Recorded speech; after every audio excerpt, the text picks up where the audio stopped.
I'm not gonna wait for JD. I'm just gonna play the intro. How stressed do you think he is right now? What's up, ladies and gentlemen? What the fuck? Gosh. Don't adjust What your is screen. this? Do not adjust your audio. Oh, I knew this was gonna happen. Sultry voice. Well It's played. so delicious. Well played, Mark. Well played, my friend. So Mark, you're sitting in for JD. JD's not coming, is he? I am the host of the Dude, Retireholics I- today. wow. Welcome. Fucking text JD and asked him. I said, "You're gonna have someone host, aren't you?" And fucking Rick was one of my guesses too. The OG sponsor of the robe, and it's only fitting. It's only fitting. All right, let me play All right, the Brandon, intro. play us in. This.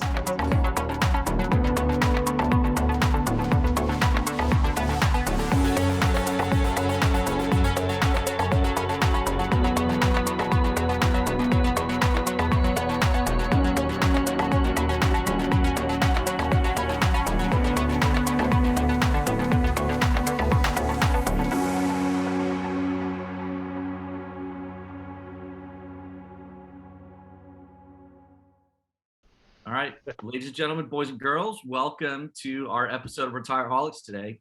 Now, Justin, I think JD usually starts the show with a little song or musical interlude. Get on it, buddy. We got to hear it. Well, this could Would you explain. prepare? This also might explain why I'm sitting here and JD's not. So I'm gonna do my best here, but this is a little ode to baseball. Take me out to the ball game. Take me out to the crowd. JD thought his Giants would be lame. I knew my Dodgers would make me proud, so I bet on the home team. JD ended up losing his show, so it's 1, 2, 3 strikes around his host. Now it's on with my show. Oh, wait, Mr. Unser, if I may. My Dodgers beer cup too. This was you won this bet? Like this was a bet between you guys, or was this a JD request? No. So the quick backstory is right as the San Francisco Giants LA Dodgers series was getting underway, he was talking a lot of trash. I was talking a lot of trash, and I was like, all right. I said, loser has to let the other guy host his show. Oh man, so you had some skin in So the if game. the- Okay. If the Giants had won, he would have hosted my podcast. You're which- lucky, dude. I was going to say that's Such a dick. that not so great call on third strikes. I think that's Now his text messages that night make a little more sense. He was so mad. Mm-hmm. So. Well, anyways, we're happy to have you, Rick. Well, hey, I'm happy to be here. I'm gonna preserve as much as I can of the integrity of the show. So, Justin, you want to intro our guest? Sure. Well, so Chief Financial Officer Tom graduated from Miami University with a degree in zoology. And although I can neither confirm nor deny the following, there's speculation that whilst on safari in Zimbabwe, he brought back a monkey named Gucci, whom he later sold on the monkey black market. After years of studying the migration pattern of the dung beetle and witnessing the murder of Mufasa, he returned to his alma mater to earn his MBA. He went on to have a handful of career stints in banking and treasury.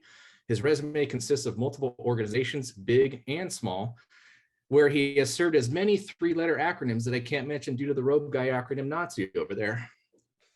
Also, over his career, and notably not on his resume or LinkedIn profile, he has served as served on the retirement committees for multiple 401k and 403b plans. I have no clue what his name is or who he's from or anything, so tell us about yourself. Then how did you know where his LinkedIn said? JD sent it to that me. was pretty thorough introduction for not knowing who I am. And True. I will never disclose anything that happened on those safaris. What happens in a Well safari played. stays in a How do you safari. go from zoology to finance? Where's that bullshit? Oh, is that No, real? It's a long That's way. what JD said. Well, go ahead. Sorry. No, it's sometimes it's good to have a very disciplined scientific undergrad and then do something easy like finance. Touche. It was Either, go into med school or, take the easy way out. Glad you went the direction you did. Yeah. Thank you. Yeah. All right. Hey, Mark, do you want to explain the rules of our game tonight? I think so. Which one? Acrosin. There you go. Okay. We're playing Ackerson today. It starts now, guys. Right this minute. Okay. Tom, CFO. Oh, there's first one already. No, yep. All right. Chief Financial Officer Tom. We play a game called Ackerson. If you say any acronyms or initialisms, you must drink from your penalty drink. I have really old warm vodka in here from weeks ago. That looked rough. Yeah. That's about it for that game. That's all I got. All right. Is there any Housekeeping? I was gonna say any other housekeeping? I always forget. is Housekeeping? there- Yeah, you have to, BDC? Mr. DeCenso that's already in here chatting to just the host and panelists. Oh yeah, yeah. Kush, No, Kush, yeah. we expect so much more from you. Welcome The other back. Chat chat to bar everybody. champion. Yes. Champion. So Tom, pay attention to the chat bar if you can. I know it's hard to multitask.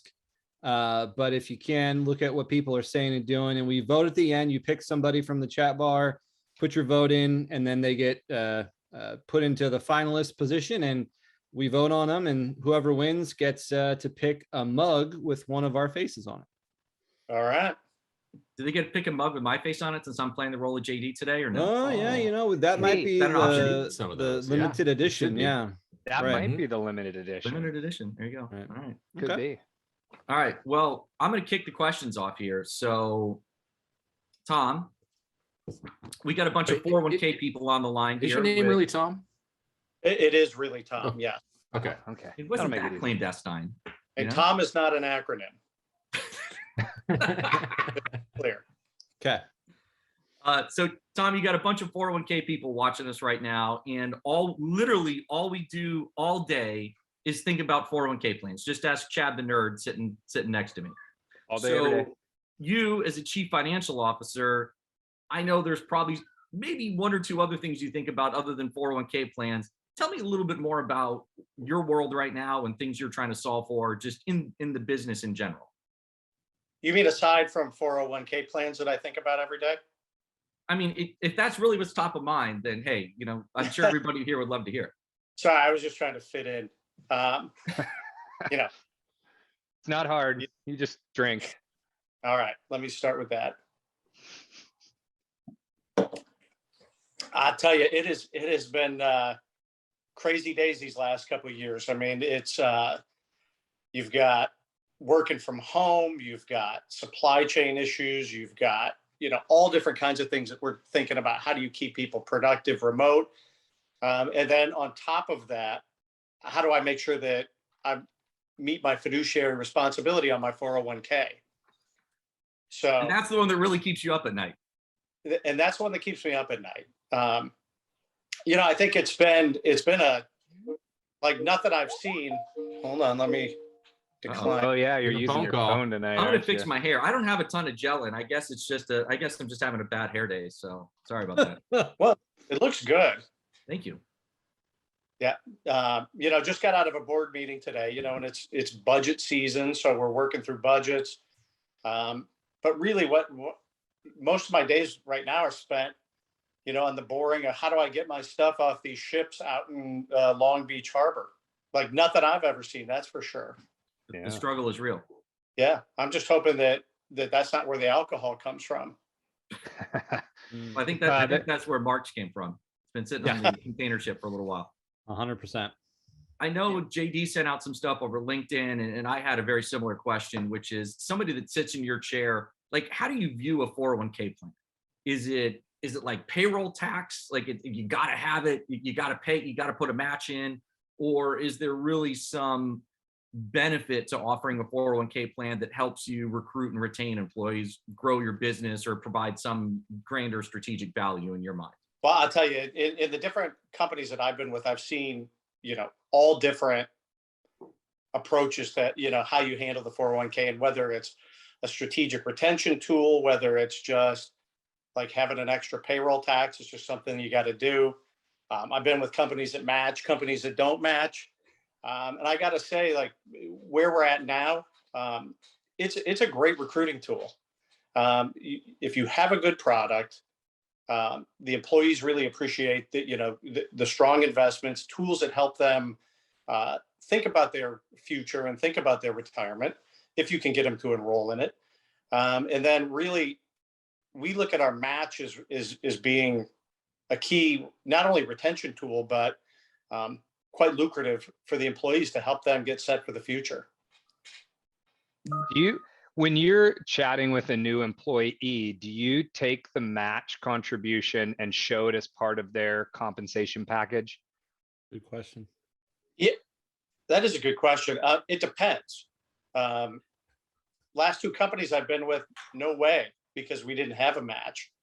At the current company, we absolutely lay it out. So, we have a 50% uncapped match on our 401k, which nice is fantastic. And getting to the age that I'm getting to, it can be pretty lucrative when you're over 50. So not saying I'm over 50, but if you were, could be pretty lucrative. I mean, you look 35, so. Thank you. JD can't hit that catch-up contribution yet either. Chad, does he match catch-up, you think? Yes. I don't even think he puts any money in his 401k. JD doesn't. That why he's so rich. And all that liquid Uses cash. it all on airplanes. Justin, it looks like you were trying to jump in there. Nope. Just scream on Nope. stuff. Well, I'll try to extend out answers a little bit. So it does give us a competitive advantage. It's a competitive workforce. You've got, it's kind of a new generation coming into the workforce that really values not only their personal time and their ability to contribute to the organization, but is a lot more thoughtful than I think I was at their age in terms of their future and setting themselves up for the future. All right, So, we have a question for you. Oh, go ahead. It's just been a great talent acquisition tool. Nice. Justin, let me make Nice. one last comment, and I'm All curious from your guys' perspective, and Rick from yours as well, with all the groups that you're consulting with. I see almost none of them showing the retirement plan as part of the compensation package. Like if they have a profit sharing plan, if they have a non-elective, never do I see them sitting down with participants and saying, hey, we're paying you $70,000 a year, but with your remaining benefits, here's your total compensation. And I don't understand why in the small space that's not done. So my guess is, Tom, you're probably working for and with some larger organizations, but I just don't see it in our world. My current organization, we have about 102 team members. So we're probably on the smaller side, but if it's a competitive market out there, so we really want to make sure they know what we're contributing to their 401k as part of their total compensation, because it is so lucrative. Yeah. We don't want to just overlook that as a throwaway, because it's certainly not. For sure. Yeah. I want to ask what company you're with. Yeah, and Chad, But, where I I'm see it is, hey, this is anonymous Chief Financial Officer Tom. And Chad, where I see it is definitely in the larger market where you've got a more robust HR team or an HR team that has like a communications person on it, and they put out a total benefit statement. Oh, sorry. They put out a total reward statement either annually or every other year, and usually those total reward statements are going to include match. Some of them, depending upon how they do it, they'll actually put a little box on it that says, here's the benefits you're missing out on. So why? So, what's that? Why, Rick? Why just the larger market? Why People is don't the have small? time. Oh, that's Tom, how much this time is does your so HR easy to person have right now? quantify. I'll drink This is 3 so times. easy to quantify. That's BS. Oh, that counts. Human resource. Yeah. So Tom, I wanted to ask a question that Greg threw out in the chat a minute ago. He said, does your company offer a high deductible healthcare plan and or also offer a health savings account? We do. And you have a health savings account. He's trying to bait you with the health savings Yeah. account. I And it know was that. Bill Sarias that did it. So yeah, Oh, it was You Bill. guys Sorry, do that was have- Greg. I almost said HSA. No, you just did. See, though, I knew Tom, you'd when fit you're in doing perfectly it- here. When you're doing it, you're taking a drink of beer. When I'm doing it, I'm taking a drink of Maestro Dobel. It looked like you were So- flexing there for a Maestro. minute, Chad. It did. Right? I Didn't that have little worked out flexing? for the last 2 It goes nights. down. Rick. It goes this way. Darn green screen. All right. Hey, one other question. One other question. Oh, Tom, go ahead. Sorry. No, I was going to say we do offer a high deductible plan. Surprisingly, not a lot of people take advantage of it. And That's- not exactly sure what, it's another way to put money away for the future. If I understand it right, which is very confusing, you get, when you're 65, you can pretty much use it for anything. Yeah. Do you guys match on the HSA? We don't. Man, Rick, you're gonna be hammered Gosh, by the end I'm of gonna this. be hammered.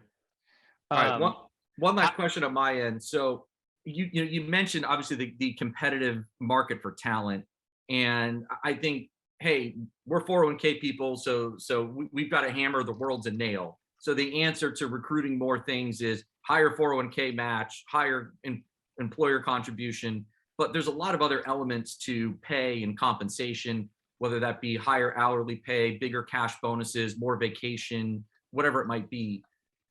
Whether it be current role, prior roles, I mean, what's your sense for what people value more if you're trying to attract or retain them in the grander scheme of things? I'd like to believe that they look at the total package, but I think most of them are a little more short-term thinking. They're looking for the total pay. They're looking for vacation, work-life balance. Lately, the biggest trend was people want to work without their pants on. They want to work from home. So it's a priority to, either wear your Lululemons or just go pantless. So that seems to be a big priority. Lulu, I don't like Right. going out. I just don't. Yeah, or just wear a robe around all day. I mean, that's right? Yeah, There you I go. like it. whatever your Work preference is. thing. Exactly. All right. Keeps me warm. Well, Brandon, I think we have some headlines. Ooh, look at Oh, Rick look, throwing headlines Rick's in the using his middle. own order. Oh. Damn, I like this.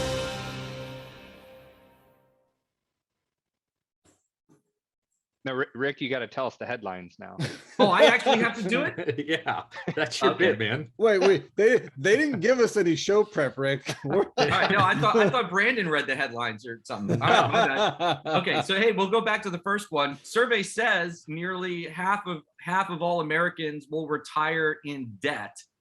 So that was kind of an interesting one. Such I a think- positive headline there. I love it. Yeah. Just Right. love it. Yeah. Hey, I was instructed to find something recent and interesting. How? Also, since JD always loves to give 401k specialist and John Sullivan a little shout out. Apparently, he had Brian Graff on his latest podcast episode. So, for those of you who are interested in that, and then I think our last headline was Wait, you got to talk about the headline, Rick. Yeah. Because I'm curious. I'm curious from those that do more of this. If someone is retiring in debt, is it because they have a mortgage? Is that what we're considering in debt? Because most people that retire have more built up in assets, right, than the outstanding balance in mortgage at age 70. And I could be completely wrong, or 65, but that's what I would think. That's the only debt I could see someone carrying at that age. Yeah, The I think only debt? At that age, you would think that maybe medical, healthcare, They says can- Jason, yeah. so. Figure everything else would be done. I got slightly past the headline on that one, and that was basically, Chad, I think you're right. It's mostly mortgage debt. That is they were kind of looking at or charting out what they expected retirees to go into retirees to go into retirement with. It was mostly that mortgage debt. Or Dude, some type how, of I loan. mean, how about parents paying for, I don't know, College. these Parent Plus these- student loan. Parents. these their millennials, parents, you yeah. know what I'm saying? These millennials, yeah, you're gonna incur a lot of debt because of them, right? College, fair, College. fair, college for the So- Kids are yeah. taking gap years now. You don't even have, they're 5 years later, I'm gonna go to school and I want to go to Yale. Like, yeah. Anyways, Are you moving on. are you self-identifying right now? Yes, my he is. children are 7 and 3. There's no way I'm self-identifying. Okay? I don't even know what that He's means. I think he was talking about yourself. Danny, was that What your did you do? path? Oh, What? it's on the way. I said, was that your path? Well, Gap year, 5 years later, go to college? No? Mark, he's talking to you.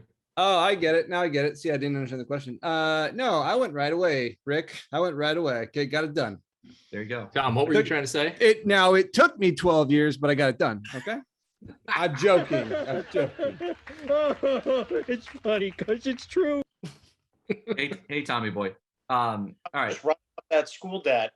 Yeah. It's not a No. surprise. I got two that are almost three. I got one that I'm making my last payment on that school debt. So I'm Congrats. hoping to retire without the debt, but they may be running up their credit cards for the retirement party too. Could be. Yeah. Hey, man, that's I saw- just thinking about that. Like, how much are they really running up? But I guess I it mean, could be- something that we could be all a know. lot. Chad has gambling debts. You know. Yeah, but that nobody knows about that. That's like below Well, the now- radar. It's in a little black book. Now they do. Yeah. And Thanks to now you, we know Mark. JD has a gambling problem. Hence I'm here. Yeah, good point. All right. And then the last headline was apparently 3.3 is the new 4 when it comes to withdrawal rates from retirement plans. So 4% has historically been a good rule of thumb in terms of what do you see from a, if you've got a pool of assets, what can you safely withdraw from that and not run out of money, assuming you get a relatively, like around a 6% rate of return in a balanced portfolio. So now what they're saying is based on forward-looking capital market assumptions, 4% is going to be too much. So you need to back that down to about 3.3. So Which means you smart folks on the financial side of this and not the nerdy compliance side go in and say people need to save more, right? You need to have a bigger egg when you get there. yeah, based on that, you need a bigger Only account balance. Only 3.3 a year.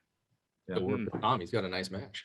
So Go for without that. without naming names out there, what we are seeing, this is some of the argument that we're seeing in target date construction right now, is there's a few target date providers that have historically been very aggressive in their equity allocation.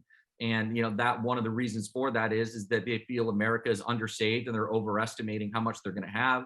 We've got a few target date providers right now that are actually announcing shifts within their glide path, especially glide paths that are closer to retirement, to increase equity allocation, even at where we sit in the stock market cycle. So it's an interesting, the struggle is real, as I said with Tom, trying to get his stuff off container ships.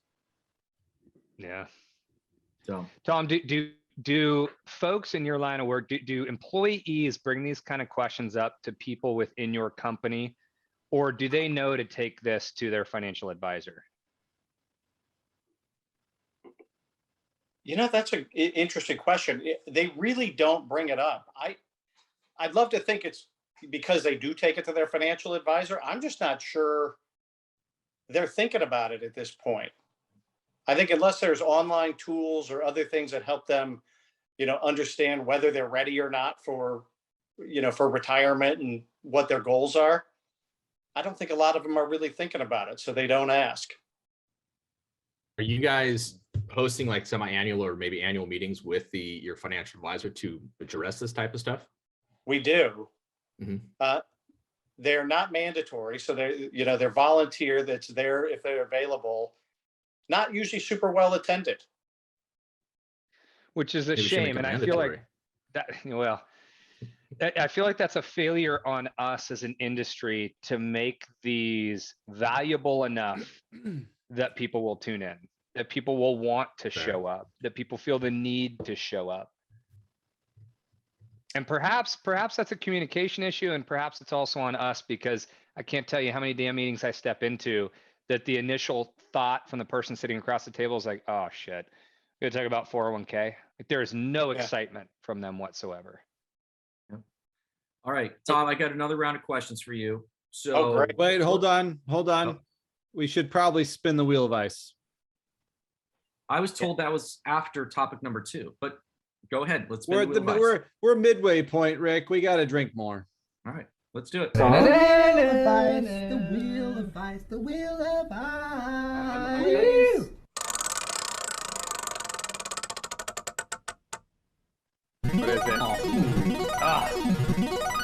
I always block it with my chat bar and I can never see it. Everyone! That's all we're saying. No. Hasn't flipped yet? Oh Yes. my God.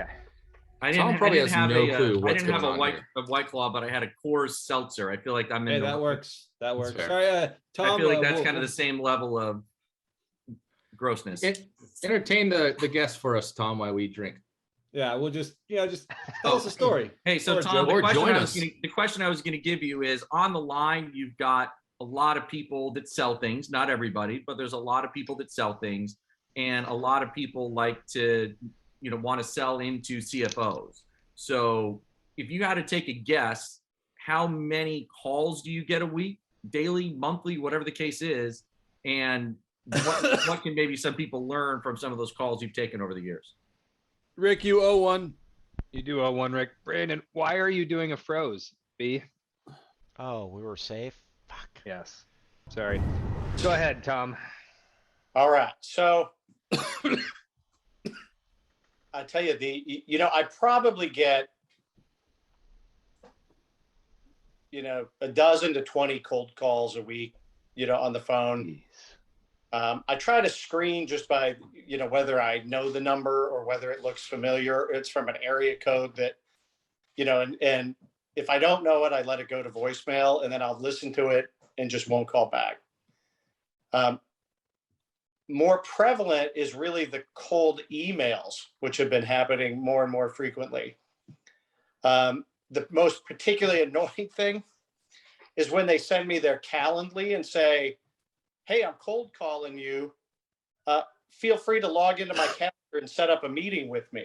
And I was like, oh, exactly, Josh. Very presumptuous. That's exactly what I would like to do. Yes. I was like, okay, I don't know who you are. I wasn't looking for your service, but why don't I get on your calendar, make the effort to get on your calendar because you can't bother to, even reach out. So, yeah. Have you ever had an advisor That's not just show gonna up at the happen. office? we get that with staffing agencies and a few others where they show up. And I think one kind of awkward situation last year was we're in the peak of COVID. We only have our warehouse.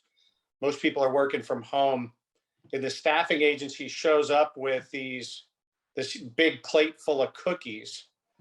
And all I could think of was COVID cookies.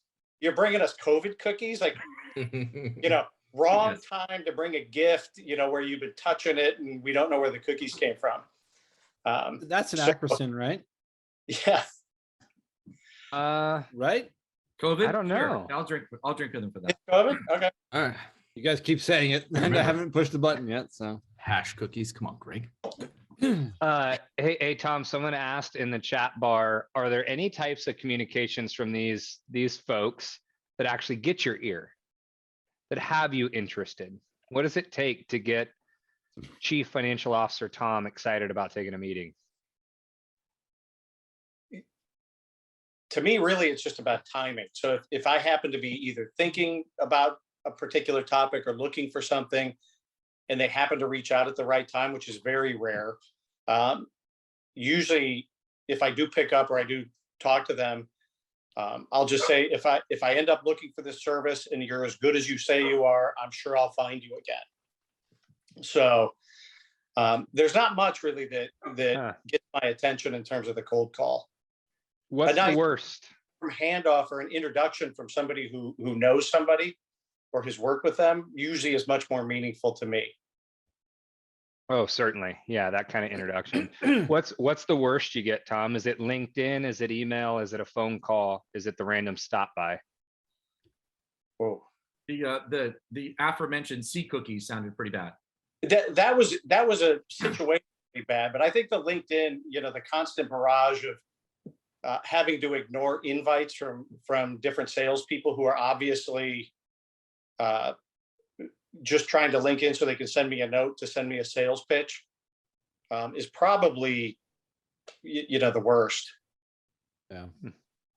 Noted. Thank you, Tom.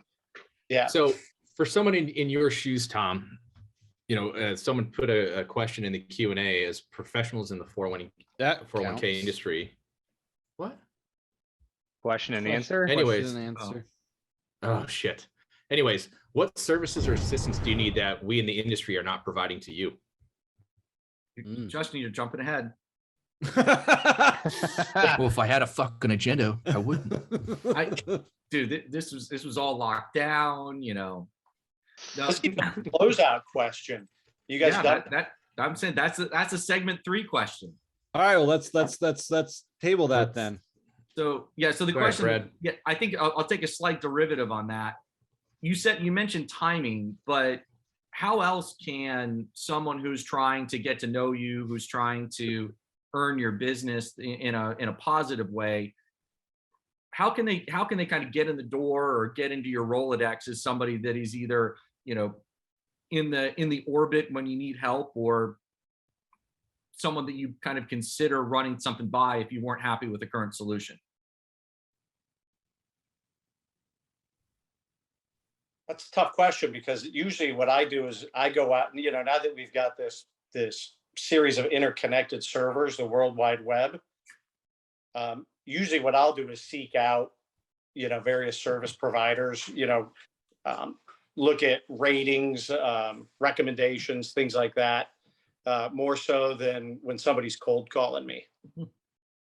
That's Rick, for you, that's hard, right? Having ratings on these sites or references, or what is it on LinkedIn when My someone podcast has got a 4.7 rating. That's true. For Your something, podcast, right? but advisors can't get Shameless plugs. votes Right. on LinkedIn. What's the damn word I'm looking for? It's not recommendations. Yeah. Endorsements and stuff. endorsements. Right? Like advisors can't get endorsements on many of the social media sites. So it can be hard for someone like Tom to find the right person, or to weed through the wrong ones, perhaps I should say. Yeah, I think one key thing would be just, working through networks, like networks with other CFOs.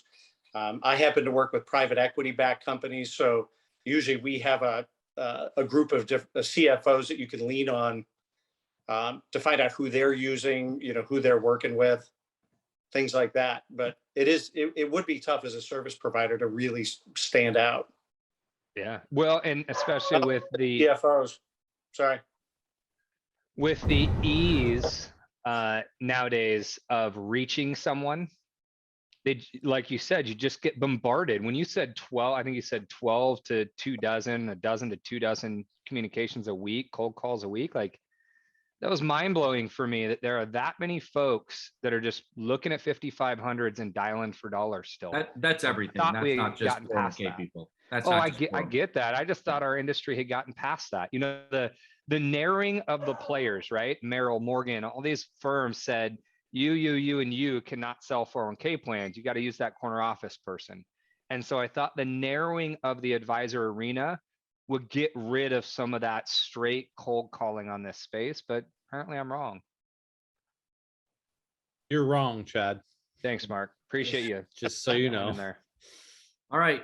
I don't know what this means, but it's time for lamer game. What do you mean you don't know what this means? Oh, he knows. I don't think I played this one a yet. hard time. Feel like you have, Rick. All right. No, I don't think I have played this. I don't think we didn't do it when he was on the show last. He was early. I don't think I played this one. Early. All right. Well, No, guess from what? Wednesdays. Guess what, boys? It's the Thanksgiving version of the lamer game game. Yeah. Oh, This well, is going to be explain it to rapid. Tom. No, hold on. This is going to be rapid fire. Okay, I'm not going to take too much time on all this stuff. I'm going to go quick, but just as a filler here, Tom, the lamer game is very simple. I'm going to ask a question. It's either lame or your game. Does that sound easy enough? Let's Sounds- go. All right. So once I answer ask the question, I will always come to you first, and I'll get your opinion or answer. Okay. Here we go. All right. Again, Thanksgiving edition. Keep that in mind. Number 1, canned cranberry sauce. Lame or game? Tom? Lame. Justin? I'm Chad?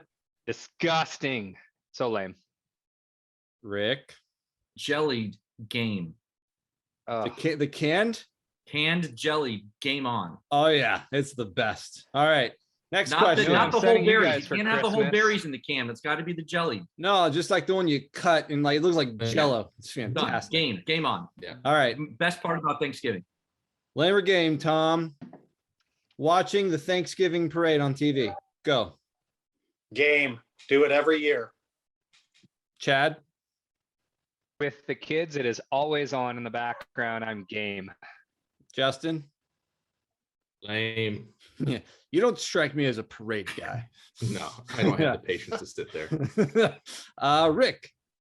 Lame. I'd rather be watching Michigan State. All right, there That we wasn't go. part of the question, Rick. It was just about the parade. Because yes, I'd rather be watching Michigan State too. I'd rather be watching the Raiders for the Cowboys, but that's just my opinion. All right, Tom. Instagram posts of your plate of Thanksgiving food. So your Thanksgiving meal, once you served yourself your 4,000 calorie meal for the night, taking a picture like and eating the same meal that everyone else is having that day. Lame or game, Tom? Wow, when you phrase it that way, I got to go lame. All right, how about I That's don't like phrase it leading the that way? witness a little Don't bit there. fall into his trap there, Tom. I know, right? I You love speak for giving, you. yeah. All right, Justin. Game. Sharing the joy, the thanks. Let's do it. Chad. Dude, imagine, you know what type of picture we're going to get from Chad on. Oh, no, you're down here. Never mind. Anyways, keep going. I didn't hear the question, but I'm going to stick with Tom and I'm going to go with lame. You didn't hear Mike. Were you not I listening? was busy acknowledging Heidi saying that the Cowboys are lame. And True. so I missed your question. All right, Rick. Okay. Along those same lines, people who post, and I'm not even on Facebook, but people who post what they're thankful for or some sort of thankful like little blurb, positive messaging on this day of thanks. Lame or game, Tom? You know, I think it's nice that they're thankful for things, but they should keep it to themselves. Posting it is lame. All right, Rick. I'm going to talk out of both sides of my mouth here. I think if you are authentic and you really have something you are thankful for, I think it's super cool. I think if you are doing something as a selfie or whatever, and you're like, thankful for my life, I think that's pretty lame. I don't know how to put this, but I'm kind of a big deal. All right, Chad. Many Leatherbound books.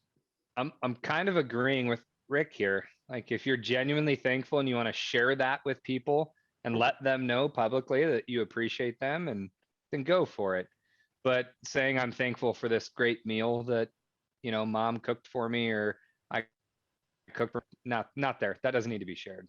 With the huge selfie. Yeah. Yeah.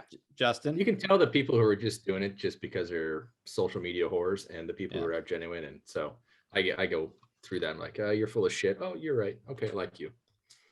All right, last question. The tradition of going around the table at dinner time on Thanksgiving and asking everybody, now say what you're thankful for. Lame or game, Tom? I'm glad they usually spring that on us, but I think that's total game. Great Thanksgiving tradition. Justin? We don't do it. That's not the question, bro. Do you want to do it?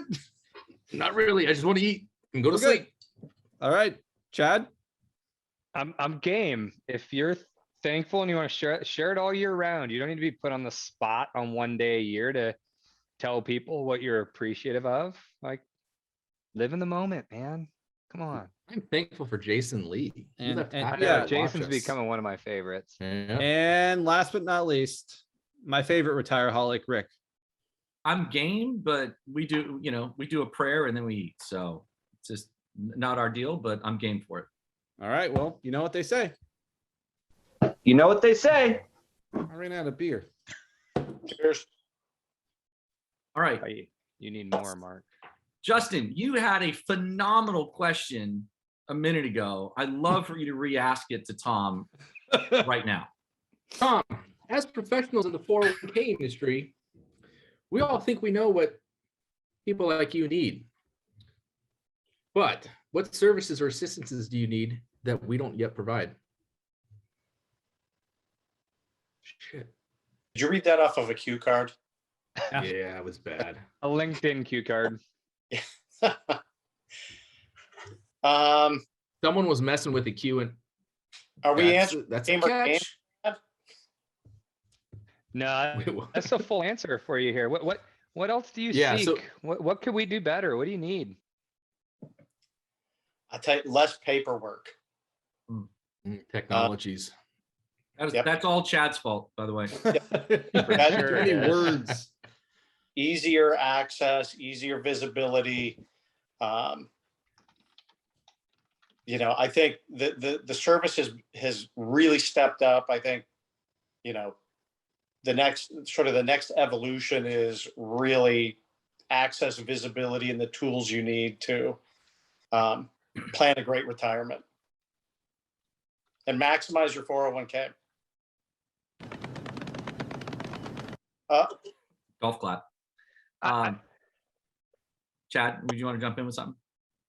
I feel like Tom may be an anomaly in this. Like you sounds like you work for a good company right now. You mentioned 100+ employees. You've got a company contribution in place. When I think about that question, the first thing I think about, Justin, is we need to deliver on what we promised we're going to deliver on in the first place. Like get education meetings done, like Kush said in the chat bar. Don't let them be generic. Come in and silo the employee base into different groups, communicate with them on what is actually meaningful to them. These are things that should be a given in every plan. They're not right now. So yeah, there's probably things I'm gonna to do a seek, JD but- here for a second. Let's kill the education meetings and just do automatic enrollment. Oh, Unser. Yeah. Jeez. You What gotta do you stir up some accomplish here? Tom, do you controversy. guys use automatic enrollment? We do not use automatic enrollment. Is there a reason, or just you guys haven't talked about it? Our team members would probably revolt. That's a perception, but that's okay. It's rare, right, Rick? Like it's rare that anybody revolts in that scenario. But the reason why I give you heat on that, Rick, is that doesn't solve most of these folks' actual problem. Most of them, the saving for their future is not their issue. The issue is the decisions that they're making now. They're going out and they're, like someone said in the chat bar, which is likely JD, they're putting Ferraris on their credit card. Like they're spending money they should not be spending. They're not paying down debt. They're not using their dollars in the right way. These are all things we should, as financial professionals, be able to help people with. I have to ask the question. I think it kind of butts up against that, is because I give it a hard time. And I think probably Justin and Chad know what I'm going to say. Financial wellness or wellness tools. Are you guys incorporating any type of financial wellness into your offering to your employees? Is it utilized? Because I'm a naysayer on that side. I'm just curious to know. No, we actually don't. I think that the most we do is really the annual sort of education process, but I think most people end up in the age-based funds because I think they get nervous to invest in anything else. Do you guys on the health side, do you have a wellness program?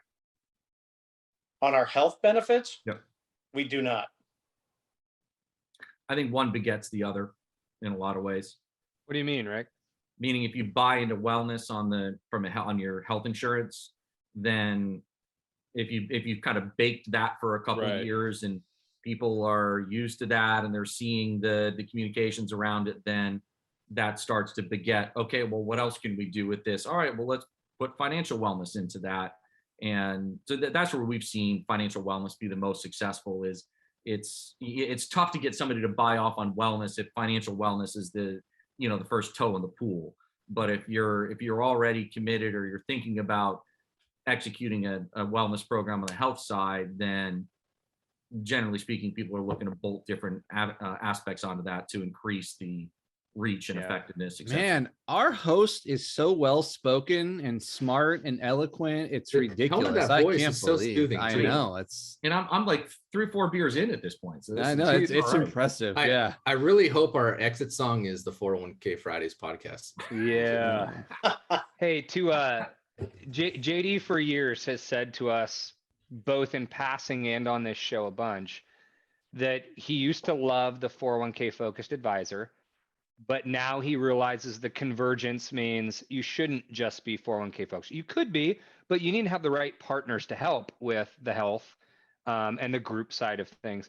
Rick, to your point a second ago, And I think that this is why I enjoy advisors that do what you do, meaning you're very holistic in the way you help clients. And so are many of the folks here, as I see the chat bar bouncing. My problem with some of the people who are here right now that focus solely on 401ks is they sell what they get paid on, right? Like the thought of, oh, let's push auto enroll. Auto enroll is not necessarily right for everyone, but we want to push the sale of a 401k plan, right? I ran into it the other day where a company was pushing a 403b, or sorry, was pushing a 401k to a nonprofit because that's what they sold. They didn't sell 403. They don't have 403bs as a suite for them. And I feel like as an industry, folks who are focused solely on the 401k sales, they're not really consulting with the client. They're pushing a retirement plan. Yeah, but when you got to hammer the world's a nail. There you go. Yeah, but I think that I think there's some really. This is a really cool time in our industry. You know, we're going through a cool evolution right now that I'm super excited about for 2022 and beyond. And I think that really at this point, pretty much everything's on the table. And I think for advisors, I think for people that are, that have the ear of the CFO, that have the ear of the C-suite, the more that you can talk the talk and kind of think about outcomes and think about what's important to them, which right now in our world is recruiting and retention and things like that. The more you can kind of help people connect dots or come up with ideas to sound different and capture people's attention to either not leave or to join them, that's instant relevance in my humble opinion. But I don't know, Tom, I'll leave that one to you. Maybe I'm wrong. Sorry, Rick, you got called out. That's not an accuracy. I don't know when it was, but you got called out by the chat bar, and I believe them. I don't know. Well, whatever. I'm in. Hey, I've got happy hour after this too, so this is going to be great. Oh man, you're an animal. Hey, Rick, I know you threw it over to me, but I kind of lost you halfway through. All right. I mean, I think that's why my committee meetings go so well. Is most people end up asleep at the end. But they're like, that guy's smart. I'm glad he's on our side. Hey, Tom, I threw out a question on LinkedIn, and I'm pretty sure I know the answer to this one, but curious because it's one of those points that we made earlier that I wish more would do. When you chat with the owners of your company or the powers that be about the cost of the match that you all have, do you help them understand the cost of the match after the tax savings that the business accrues? Or are you just saying the cost of our match is 70 grand a year? Like that's our outlay. I usually don't talk about the tax benefits of the match. It's really, I talk about it is in terms of the importance as a retention tool. Oh, kudos. It's been part of the culture. We have very low turnover. I want to keep it that way. And so that's usually how I phrase really every year, keeping that match in place. Not really about benefit. That's really a great ancillary benefit to it though. Do you guys use a long-term vesting schedule with that, or is it pretty short? It's right now and Rick, you can correct me if it was a 5-year vesting schedule that vests 20% each year. Okay. Wait, Rick, correct me. Wait, are you an Rick's- advisor on his plan? You're supposed to call that out. No, These two Rick, know each other. Rick's so knowledgeable about these Right? things that I'm clairvoyant when it comes to things. I just know, like Kreskin. Oh, here. So, it yeah, so goes. so Okay. 401k nerd. This was a great topic of conversation. 50% uncapped match, but want to be a safe harbor. Go. What? Wait, say it again. 50% uncapped match. So 50 cents on every dollar put into the Right. plan, or 50 cents on income up to what will 50 be 100% cents on every dollar deferral. put into the plan, but want to be safe harbor. Go. Look at deferral rates pretty cleanly. You only want to be safe harbor if you need to be safe No, harbor, that because you wasn't can the use question. vesting on the match. I want a 50% uncapped match, but I want to be a safe Oh. harbor. Go. No, you can't. You All right. can't. The initial 3% needs to at least be 100% of the first 3%, unless you're using a Quaco with auto enroll. Then you can do 100% You got of the one. first You got 1%, one. but You're Yeah, getting. you did. Whoa! Rick, I feel like you just baited me there. No, you're getting there though. Rick, Getting there. your ability to ask that question was almost like when you did the quiz of death question, and I looked Yeah. at you like, was that a question? How do you want me to answer that? So But now I understand. there's a way to get there though. You just have to be more generous. Yeah, you got to give more upfront. You don't necessarily have to be more generous. You can look, and if your overall match outlay ends up being 6% of pay because the average deferral is 12, then your safe harbor is going to cost you less. But what you need to do is at least give them more upfront to meet the safe harbor minimums.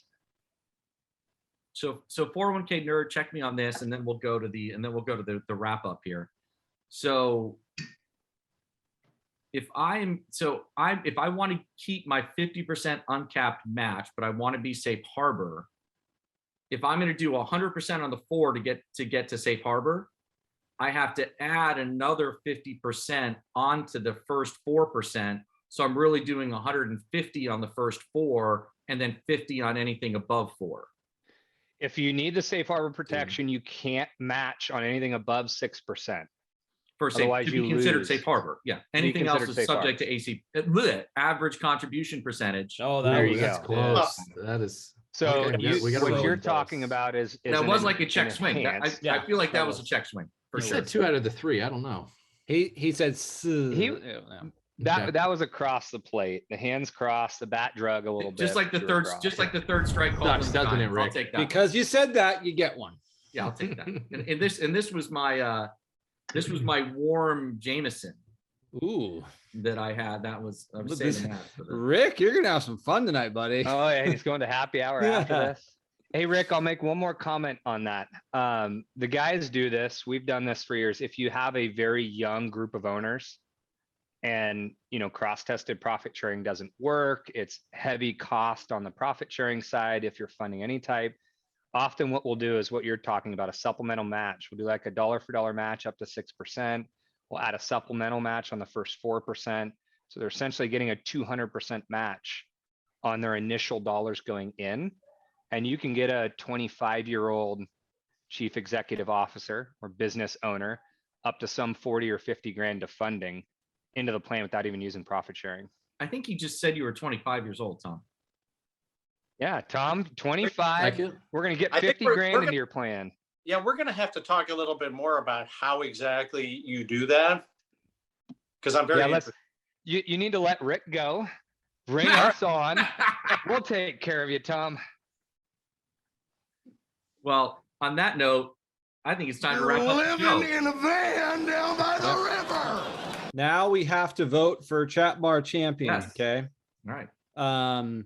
Usually, again, Rick, I would let you kind of take this, but I'll run with it from here just to make sure we get this done.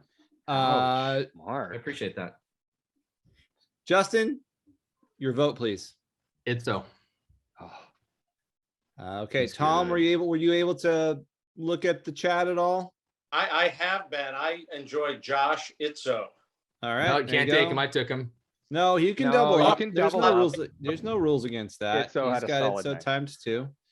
Chad, who's your I vote? was torn between Jason and Itzo, and I'm going Jason Lee. Heavy contributions tonight, and we appreciate you. All right, Rick, who's your vote? Why he's my vote. Suck it, What are the criteria for champion? Oh, it's anybody really. If you like Yeah. if they said something funny, if they had good content, if they were active, it doesn't matter. Ask good questions, anything that you find valuable in that bar. I think it was Greg as he was heckling me most about my podcast, especially the 4.7 rating. Greg's a rock and the lack star. of and the lack of or too much hair gel apparently.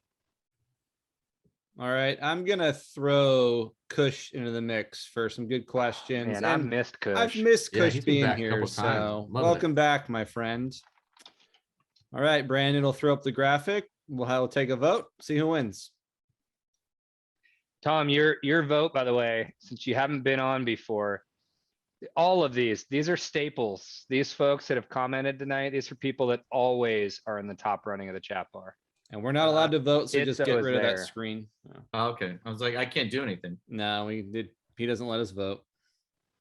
Itzo's written like 4 dozen books, so you picked a good person. Yeah. He has a podcast like Rick. I'm sure his is better than mine. Mine's pretty boring these days. He uses the same intro music you do. I know, like you guys' Rick. intros are eerily similar. Yeah. Is it better than a 4.7? Probably. Oh, It's on a scale of 1 to 10. bravo. So, you know.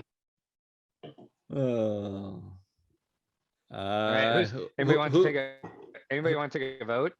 Yeah, there we go. I think Greg's winning. Jason, Jason Lee. Oh, congrats, All right, sir. Jason, in the chat bar, tell us which mug you want. It could be Justin, Silent Justin, Nerdy Chad, limited edition Rick Unser that we don't have, but I guess we'll have to make it.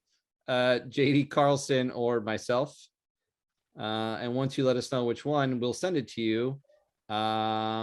Anybody have Jason's contact? Because usually we get it DM to JD, but we don't. You can just chat it to one of us in the chat.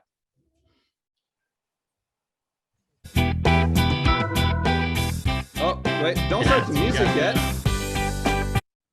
Yes, thank you. All right, now we gotta say goodbye. I think Rick, it's only fair that you send us out of here. Rick, by the way, well done. But that's a hard seat to fill. Keeping pace with these guys, breaking the ice all the time, trying to throw you off your game. I feel like we're right on time here, right? We are. Got us up and down. Thank you very Especially much. considering we started late. Chief Financial Officer Tom, thank you for being here. Great insights. Super appreciate it. Thank you, Tom. Thank you. I had a Tom. funny feeling. I had a funny feeling you'd fit right in. So, gentlemen, Appreciate you having. Chad, Mark, always a pleasure, boys. Yeah. Thank you. Thank you for doing buddy. this, Stick Rick. around if you can. Let us beat you up with some questions in the after show. Yeah, we do We're gonna hang turn out the for a little recording bit off in a afterwards. minute. Really a 2-hour show. Like 4 hours, but who's counting? All right, well, Brandon will play some music. Thank you again, Tom. And yeah, we're gonna stick around for a little bit for a little after show fun. Thanks, everyone. All right. I don't think it was controversial enough. I needed to mix it up a little more, like JD. Just throw some bombs in there. Well, you try to get Tom mad at you.